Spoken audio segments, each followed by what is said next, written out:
장애인 문화복지신문 제486호 제9면 기사입니다. 성남시 최중증 발달장애인 활동지원 가족급여 10시간 추가 지급. 성남시 시장 신상진는 최중증 발달장애인 활동을 지원하는 가족의 급여를 이달부터 월 10시간, 시간당 16,620원 추가해 지급한다고 3일 밝혔다. 이에 따라 해당 가족은 돌봄 자녀의 장애 정도에 따라 월 60물결표 쌓인 100시간에 해당하는 활동지원금, 국비에 성남시가 지원하는 16만 6,200원, 월 10시간 을 더 받게 된다. 지원 대상은 2곳 이상의 장애인 활동지원기관에서 활동지원사를 60일 이상 매칭 받지 못한 최중증 발달장애인, 지능지수 30점 이하, 자폐성 장애 판단 척도, 개스 30점 이하, 돌봄 가족 장애인 가구원 중 활동지원사 자격증을 보유한 가족동 행정복지센터의 활동지원 가족급여 신청 후 수급자 격심의회 심의 통과 등의 조건을 모두 충족한 경우다. 시는 올해 말까지 120명의 최중증 발달장애인 돌봄 가족의 월 10시간의 급여를 추가 지급하게 될 것으로 보고 1억 2천만 원의 예산을 확보한 상태다. 최중증 발달장애인을 돌보는 가족들의 경제적 부담을 덜어 안정적인 일상생활을 도모하게 될 전망이다. 신상진 성남시장은 정부가 지원하는 가족급여 지원 시간이 부족하다는 현장의 목소리를 반영해 월 10시간분의 급여를 추가하게 됐다라고 밝혔다. 최중증 발달장애인 가족급여 사업은 낯선 사람에 대해 거부감을 느끼는 발달장애인 특성을 고려해 지난해 11월 정부가 도입해 내년 10월까지 한시적으로 운영된다. 5월 말 기준 성남시 등록장애인은 35,543명이며 이 중 발달장애인은 1,865명이다. 한우리장애인 단기보호센터 스타리아 차량 시승식 개최. 2025년 7월 1일 한우리장애인 단기보호센터는 센터의 첫 전용 차량인 스타리아의 시승식을 개최했다. 이번 차량 도입은 경기복지재단이 추진한 2025년 경기도 사회복지시설 차량 지원 사업에 선정됨으로써 가능해졌으며 총 3천만 원 상당의 차량 구매비를 지원받아 이루어졌다. 그동안 센터는 자체 차량이 없어 인근 유관기관의 차량을 대여해 외부 활동과 센터 일정을 진행해왔으며 이로 인해 이용인들의 이동에 많은 제약이 따르고 계획적인 서비스 운영에 어려움이 있었다. 이번 차량 지원으로 센터의 이동 역량을 크게 강화하고 보다 안전하고 안정적인 복지 서비스 제공하게 되었다. 이날 시승식은 센터 이용인들과 함께 기쁨이 가득한 행사로 진행되었으며 차량 도입을 기념해 남한산성으로의 나들이도 함께 이루어졌다. 새롭게 도입된 스타리아를 타고 남한산성 드라이브를 즐긴 후 남한산성 역사관을 방문해 역사와 문화를 체험하는 시간을 가졌다. 행사 후에는 무더운 여름을 시원하게 날려줄 팥빙수와 정성껏 준비된 닭죽을 함께 나누며 훈훈한 분위기 속에서 일정을 마무리했다. 마재현 센터장은 그동안 차량 부족으로 인해 외부 활동 지원에 많은 어려움이 있었는데 이번 차량 지원을 통해 이용인들에게 보다 안전하고 쾌적한 이동 서비스를 제공할 수 있게 되었다며 앞으로도 이용자들의 외부 활동과 복지 서비스의 질적 향상을 위한 다양한 노력을 지속하겠다고 밝혔다. 성남시 장애인 종합복지관 시원한 여름나기로 2025년 경기 비발디 사계절 사랑나눔 사업 시작. 성남시 장애인 종합복지관은 경기도 공동모금회와 경기도 장애인복지관협회로부터 2025년 경기 비발디 나눔 사업 사계절 사랑나눔 사업비 800만 원을 지원받아 사계절 사랑나눔 사업을 진행한다고 4일 밝혔다.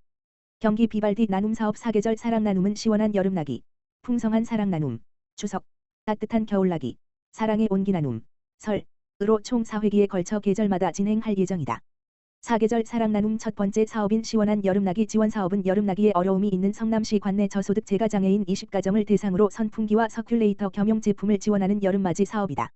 선풍기 겸용 서큘레이터는 에너지 효율을 높이는 것은 물론 가정 내 공기순환을 촉진해 체감온도를 낮추는 데 효과적이다. 또한 리모컨 조작이 가능하여 거동이 불편한 장애인도 사용이 가능하다는 점에서 실질적인 도움과 편의성을 모두 갖추었다. 성남시 장애인 종합복지관 한창경 관장은 이번 여름나기 지원 사업이 단순한 냉방기기 전달을 넘어 건강하고 안전한 여름을 보낼 수 있도록 돕는 실질적인 나눔이 되기를 바란다고 밝혔다. 수원시 2025년 수원시 협업기관 인권구제협의회 개최.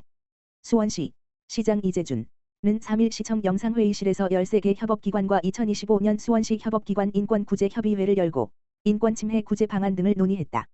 이날 회의에는 수원시 인권담당관을 비롯해 수원도시공사, 수원시정연구원, 수원도시재단, 수원문화재단, 수원컨벤션센터, 수원시 청소년청년재단, 수원FC, 수원시 국제교류센터, 수원시 장학재단, 수원시 체육회, 수원시 장애인체육회, 수원시 자원봉사센터, 수원시 지역사회보장협의체 등 협업기관의 인권 업무 담당자들이 참석했다.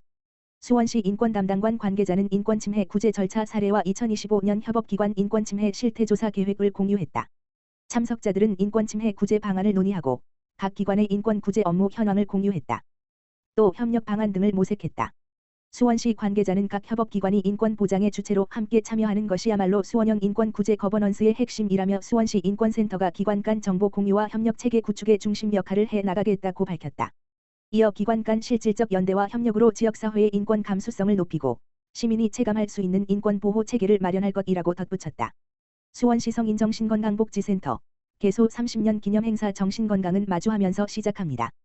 수원시 성인정신건강복지센터가 개소 30년을 맞아 7월 3일 수원 KT 위즈파크에서 정신건강 인식 개선 행사 정신건강은 마주하면서 시작합니다를 열었다.